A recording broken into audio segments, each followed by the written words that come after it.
Hello friends, स्वागत है आपका साधना शिक्षा एजुकेशन प्लेटफॉर्म पर। मेरा नाम पवन कुमार। फ्रेंड्स, यहाँ पर मैं चाइल्ड डेवलपमेंट एंड पेडागोजी यानी बाल विकास और शिक्षा शास्त्र के पीवाई क्वेश्चंस की स्पेशल सीरीज तैयार की है, जिसमें लगभग 5000 क्वेश्चंस को डे बाय डे एनालिसिस किया जाएगा। यहाँ पर फिलहाल अपन टॉप 30 क्वेश्चंस को एनालिसिस करेंगे। फ्रेंड्स, ये सभी प्रश्न आपके सीटेट, यूपी टेट, एमपी संविदा शिक्षक वर्ग 3 सभी शिक्षक भर्ती की तैयारी को मजबूत करने के लिए बहुत ही कारगर साबित होगा। यानी सभी शिक्षक भर्तियों की दृष्टि से ये प्रश्न आपके लिए बहुत ही महत्वपूर्ण है। तो ठीक है फ्रेंड्स, बिना टाइम गवाए आज की क्लास शुरू करते हैं। ठीक है फ्रेंड्स, पहला ही प्रश्न है, शरीर के केंद्रीय भाग से पर्दीय या अंगरंगों की ओर का विकास दर्शाता, यानी शरीर के केंद्रीय भाग से पर्दियों की तरफ का विकास क्या दर्शाता है। तो फ्रेंड्स, मैं आप सीधे आंसर की तरफ बढ़ूंगा, तो ये थर्ड ऑप्शन इसका राइट आंसर हो जाएगा, मध्य वहा विकास के सिद्धांतों को, यानी प्रिंसिपल ऑफ प्रॉक्सिमल डेवलपमेंट। ठीक है फ्रेंड्स, इसका मतलब ये है कि शरीर के केंद्रीय भाग से लेकर पर्दियों की तरफ विकास होता है। उदाहरण के तौर पे रीढ़ की हड्डी का पहले डेवलपमेंट हो जाएगा, कमर का बाद में होगा। तो इस तरह विकास होता है। ठीक है फ्रेंड्स, आगे बढ़ते हैं नेक्स्ट प्रश्न की तरफ। स्कूल बच्चों के सामाजिकरण की एक ऐसी संस्था है जहाँ पर, यानी जो स्कूल है, विद्यालय और सामाजिकरण की ऐसी विशेष संस्था है जहाँ पर बच्चों का क्या होता है। देखते हैं चारों ऑप्शन में जो बेटर है वो बताइए फ्रेंड्स। तो प्रमुख स्थान है स्कूली बच्चों का होता है, यानी सामाजिकरण एक ऐसी संस्था है जहाँ पर बच्चों का सामाजिकरण प्रमुख रूप से होता है। तो ठीक है फ्रेंड्स, इसका पहला ही ऑप्शन राइट रहेगा।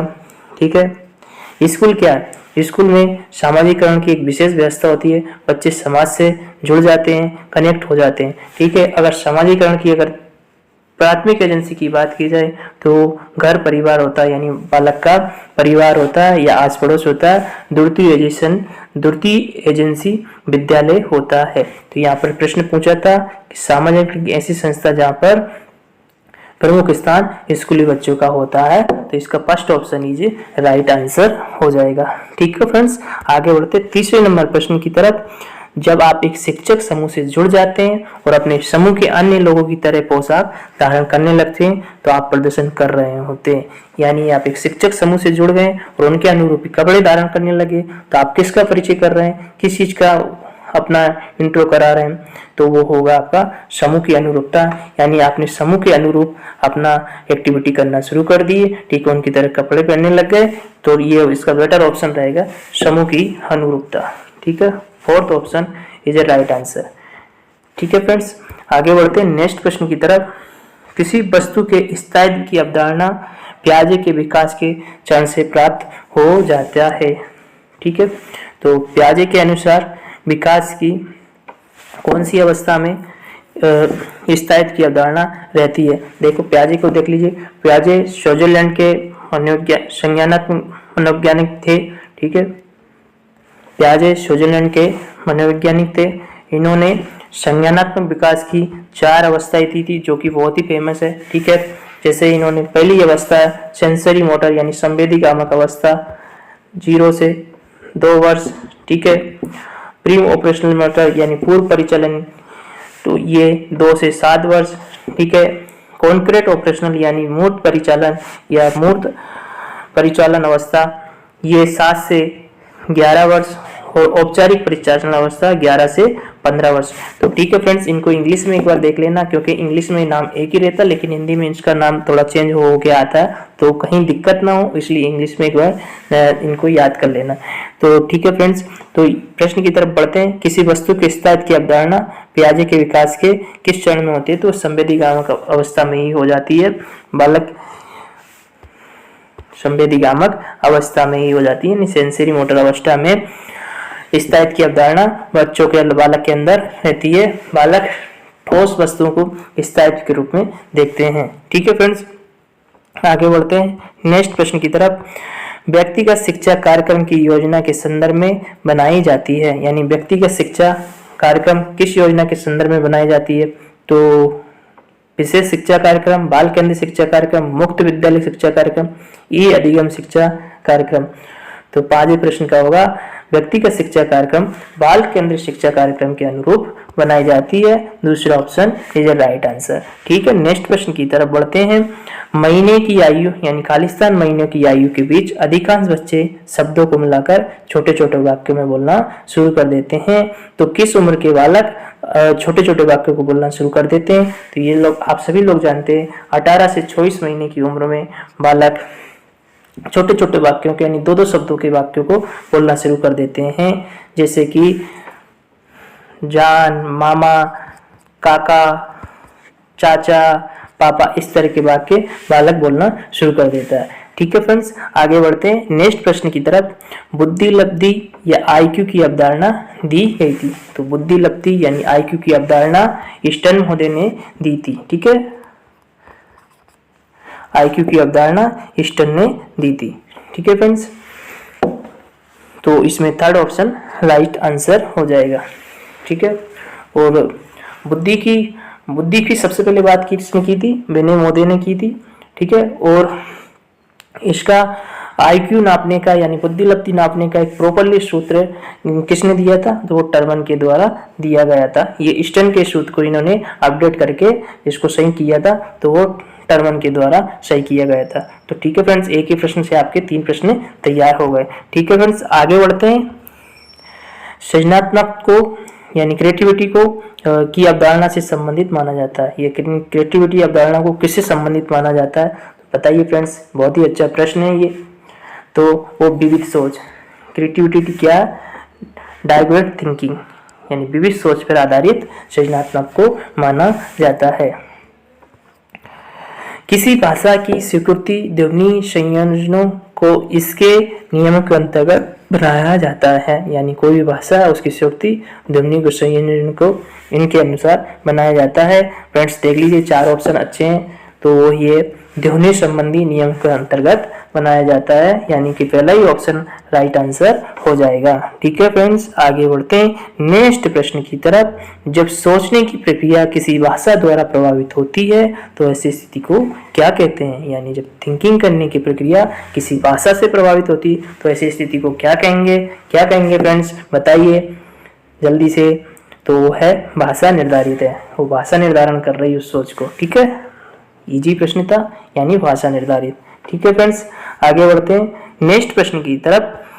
अपने अनुभवों और लक्षणों के आधार पर उपकरणों में खराबी के कारण की परिकल्पना का परीक्षण कर रवि उपकरणों की मरम्मत करता व उपयोग करता है। यानी कि जो रवि है अपने अनुभवों के आधार पर उपकरणों का मतलब परिकल्पना यानी सोचता है और उनका परीक्षण करता है और उनकी फिर वो मरम्मत करता है। तो किसके अकॉर्डिंग करता है? तो होगा अनुमानी विधि के द्वारा। ठीक है, हेरिस्टिक मेथड के माध्यम से, अपने अनुमानी विधि द्वारा, यानी 11वें प्रश्न का 4th ऑप्शन राइट आंसर। ठीक है, आगे बढ़ते हैं। दिव्या अक्सर निर्देशित कार्यों को छोटे छोटे हिस्सों में विभाजित कर आसान बना लेती है और वह उपयोग करती है। यानी जो दिव्या है वो अक्सर कार्यों को छोटे छोटे हिस्सों में बांट लेती है और फिर उनका उपयोग करती है। तो ये किस चीज को दर्शा रहा है? तो ठीक है फ्रेंड्स, बताइए। तो ये है उपलक्ष्य विश्लेषण विधि के द्वारा। जब काम कठिन हो, बड़ा हो, तो उसको छोटे छोटे भागों में बांट लेना चाहिए और उसको सोल्व करना चाहिए, तो वो आपके लिए आसान हो जाएगा। तो वो ये विधि किस विधि का इस्तेमाल कर रही? उपलक्ष्य विश्लेषण का। जैसे कि फ्रेंड्स अपन ने यहाँ पर 5000 स्पेशल क्वेश्चंस को तैयार किया, लेकिन क्वेश्चंस को 30 क्वेश्चंस की स्पेशल सीरीज यानी क्लास में डिवाइड किया, यानी 30 क्वेश्चन डेली लिए जाएंगे, तो उसको छोटे छोटे भागों में बांट लिया। तो ये क्या? उपलक्ष्य विश्लेषण विधि का यूज कर रहे हैं अपन। ठीक है फ्रेंड्स, आगे बढ़ते हैं नेक्स्ट प्रश्न की तरफ। पुरुष और महिला की भूमिकाओं का निर्धारण समाज करता है, ये कथन बताता है। यानी पुरुष और महिला की भूमिकाओं का निर्धारण कौन करता है? समाज करता है। ये किसको बताता? ये लैंगिक रूढ़िवादिता को बताता है। ठीक है, तो ये लैंगिकता एक सामाजिक अवधारण है। ठीक है, 4th option is a better answer. ठीक है फ्रेंड्स, ग्रेडिंग, कोडिंग, अंकन, क्रेडिट संचय प्रणालियों खालिस्तान का उदाहरण। यानी ग्रेडिंग, कोडिंग, अंकन और क्रेडिट संचय किस चीज का उदाहरण है? फ्रेंड्स बताइए। तो ये है अधिगमकर्ताओं की उपलब्धि की आकलन की गणन विधि, यानी अधिगमकर्ताओं के आकलन की गणन विधि यानी कैलकुलेशन मेथड है। ठीक है friends, 4th option is a right answer. अधिगमकर्ताओं की उपलब्धि का आकलन शिक्षकों की सहायता से करता है। यानी अधिगमकर्ताओं की उपलब्धि का आकलन शिक्षकों की सहायता करता है। यानी अधिगमकर्ताओं की उपलब्धि, उनका असेसमेंट शिक्षकों की हेल्प करता है। किस प्रकार हेल्प करता है फ्रेंड्स, देखिए तो वो है शिक्षक अधिगम विधियों की प्रभावशीलता का मूल्यांकन करने में। ठीक है, जो अधिगम है वो शिक्षकों को इस तरफ हेल्प करता है कि अधिगमकर्ता कितना अधिगम कर रहा है और उनकी जो विधि है कितनी प्रभावशीलता है। तो इसका इसी दृष्टि से सेकेंड ऑप्शन राइट आंसर। ठीक है फ्रेंड्स, आगे बढ़ते हैं नेक्स्ट प्रश्न की तरफ। समावेशी शिक्षा के सिद्धांत पर आधारित है। यानी समावेशी यानी इंक्लूसिव एजुकेशन किस प्रिंसिपल पर आधारित है। ठीक है, तो फ्रेंड्स समता एवं समान अवसर पर, इक्विटी एंड इक्वल ऑपरेशंस पर आधारित होती है समावेशी शिक्षा। समावेशी शिक्षा में सभी वर्ग के बच्चे, जाति पाति का कोई भेद नहीं रखा जाता और सीखने का उतार चढ़ाव का भी कोई नहीं रखता। सभी बच्चों को समता और समान अवसर देकर शिक्षा प्रोवाइड की जाती है इंक्लूसिव एजुकेशन के अंतर्गत। इसलिए बी ऑप्शन राइट आंसर। ठीक है, 16वें नंबर के प्रश्न का बी ऑप्शन राइट आंसर। ठीक है, आगे बढ़ते हैं। दिव्यांगजन अधिकार अधिनियम वर्ष में लागू किया गया था। यानी दिव्यांगजन अधिकार अधिनियम वर्ष 2016 में लागू किया गया था। ठीक है, 2016 में लागू किया गया था और इसको 1995 के विकलांग कानून के संशोधन करके ये 21 वर्ष बाद 2016 में इसको दिव्यांगजन अधिकार अधिनियम वर्ष लागू किया गया था। ठीक है फ्रेंड्स, तो इसमें पहले 7 विकलांग स्थितियां होती थी, लेकिन इसको बढ़ा के अब 21 कर दिया गया है। ठीक है फ्रेंड्स, तो इसका बेटर ऑप्शन रहेगा, यानी सीधा सा प्रश्न है दिव्यांगजन अधिकार अधिनियम 2016 में लागू किया गया था। ठीक है फ्रेंड्स, आगे बढ़ते हैं। व्यक्तिगत विभिन्नताओं वाले बच्चों को पढ़ाने के लिए ऐसे विद्यालय होने चाहिए जहां पर शिक्षक, यानी जो व्यक्तिगत इंडिविजुअल डिफरेंस है उनको पढ़ाने के लिए ऐसे विद्यालय होने चाहिए जहां पर शिक्षक का मेन रोल क्या रहना चाहिए। तो ये प्रश्न ऑप्शन में दे रखा, कौन सा बेटर ऑप्शन है वो बताना है। ठीक है फ्रेंड, तो विविध अधिगम आवश्यकताओं के अनुसार विविध शिक्षण अधिगम प्रविधियों का प्रयोग करने में प्रशिक्षित हो। यानी जो विविध पृष्ठभूमि के बालक होते हैं उनके लिए शिक्षक विविध अधिगम उनकी आवश्यकताओं के अनुसार और विभिन्न शिक्षण यानी बहुत प्रकार के शिक्षण अधिगम विधियों का प्रयोग करने में प्रशिक्षित हो, ट्रेंड हो। ठीक है, तो इसका answer second option right answer. ठीक है, आगे बढ़ते हैं। निःशुल्क एवं अनिवार्य बाल शिक्षा अधिकार अधिनियम 2009 दिव्यांग बच्चों की निःशुल्क शिक्षा के अधिकारों को सुनिश्चित करता है। यानी कि RT एक्ट 2009 निःशुल्क एवं अनिवार्य शिक्षा बाल अधिकार अधिनियम, मतलब जो विकलांग बच्चे हैं उनके लिए कितने उम्र तक को सुनिश्चित करता है। ठीक है, ये अपने को बताना है। तो वो 6 से 18 वर्ष तक का बच्चों को सुनिश्चित करता है।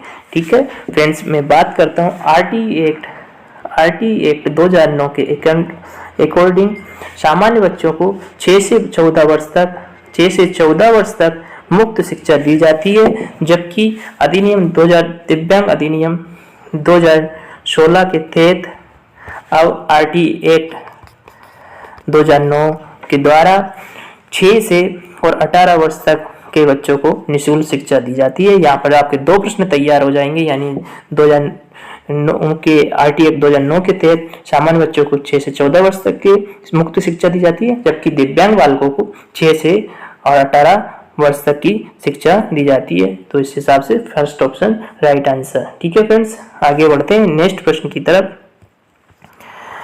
विविध अधिगमकर्ताओं के लिए सुगम्य स्वरूप में शिक्षण अधिगम सामग्री प्रदान करने का तात्पर्य से है। यानी जो विविध अधिगमकर्ता के हैं उनके सुगम स्वरूपों को शिक्षण अधिगम सामग्री प्रदान करने का तात्पर्य किस चीज से, तो बताइए फ्रेंड्स किस चीज से। तो उनका है अधिगम को सार्वभौमिक संरचना। Fourth option is right answer. आगे बढ़ते हैं नेक्स्ट प्रश्न की तरफ। स्व जागरूकता एवं संज्ञानात्मक क्षमताओं का नियंत्रण, जैसे योजना बनाना, समीक्षा करना, संशोधन करना इत्यादि अंतर्निहित है। तो किस में अंतर्निहित है फ्रेंड्स, देख लीजिए। तो वो है संज्ञान बोध में अंतर्निहित है, यानी second option is a right answer. ठीक है फ्रेंड्स, आगे बढ़ते हैं। जब बच्चे प्राप्त की गई सूचनाओं की व्याख्या करने के लिए अपने अनुभवों के आधार पर सोचते हैं तो उसे कहा जाता है। जो बच्चे प्राप्त किए उनके द्वारा जो भी प्राप्त किए अनुभव है तो उनकी सूचना को व्याख्या करने के लिए अपने अनुभव का प्रयोग करते हैं और उनकी तरह सोचते हैं तो उस स्थिति को क्या कहा जाता है, वो यहाँ पर पूछा है। तो ठीक है, वो मूर्त सोच होती है। ठीक है, मूर्त सोच यानी कि जो भी उन्होंने भौतिक वस्तुओं से अनुभव प्राप्त किया वो उसके अकॉर्डिंग सूचनाओं का संकलन करते हैं और उसकी व्याख्या करते हैं, तो वो मूर्त सोच होती है। ये जीन पियाजे के संज्ञानात्मक विकास के मूर्त सोच यानी कि कॉन्क्रीट स्टेज वाली बात होती है। ठीक है फ्रेंड्स, अगर आगे बात करते हैं, अधिगमकर्ताओं को व्यक्तिगत क्षमता के आधार पर उनकी कठिनाइयों के विभिन्न स्तरों को ध्यान में रखते हुए पढ़ाने की विधि को क्या कहता है, यानी जो अधिगमकर्ता है उनकी कठिनाई के स्तर को ध्यान में रखते हुए पढ़ाने की विधि को क्या कहा जाता है, तो उसको कहा जाता है विविधि अनुदेशन।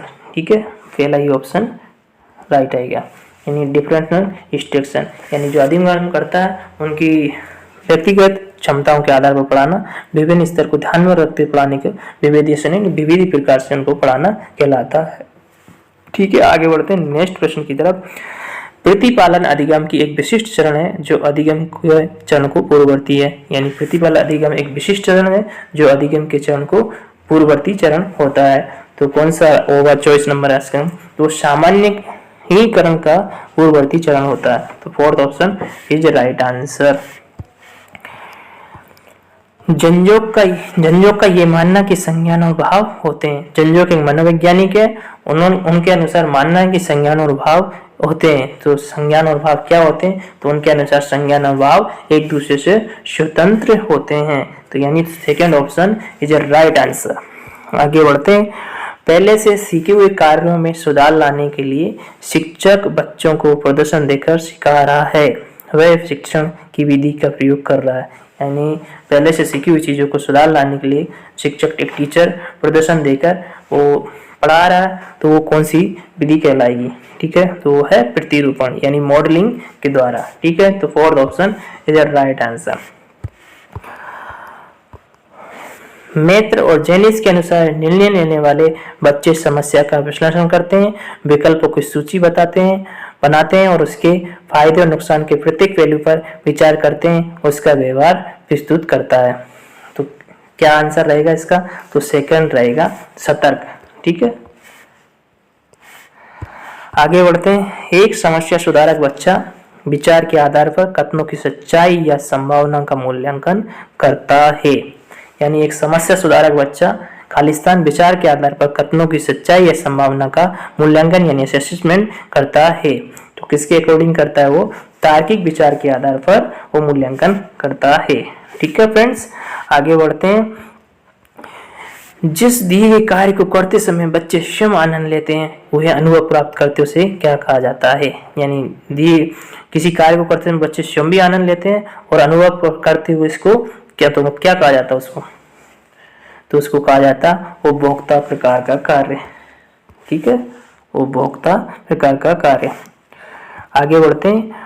बहुसंवेदी शिक्षण अधिगम की प्रवृत्ति में अधिगम संबंध हेतु दृश्य, श्रव्य, स्पर्श और संवेदनाओं का एक साथ प्रयोग किया जाता है, तो किस कंडीशन में किया जाता है, वो गतिबोधक। First option is a right answer, यानी शिक्षण अधिगम की एक ऐसी प्रवृत्ति जिसमें दृश्य, श्रव्य और स्पर्श संवेदनाओं को एक साथ प्रयोग किया जाता है तो उसको गतिबोधक अवधि कहा जाता है।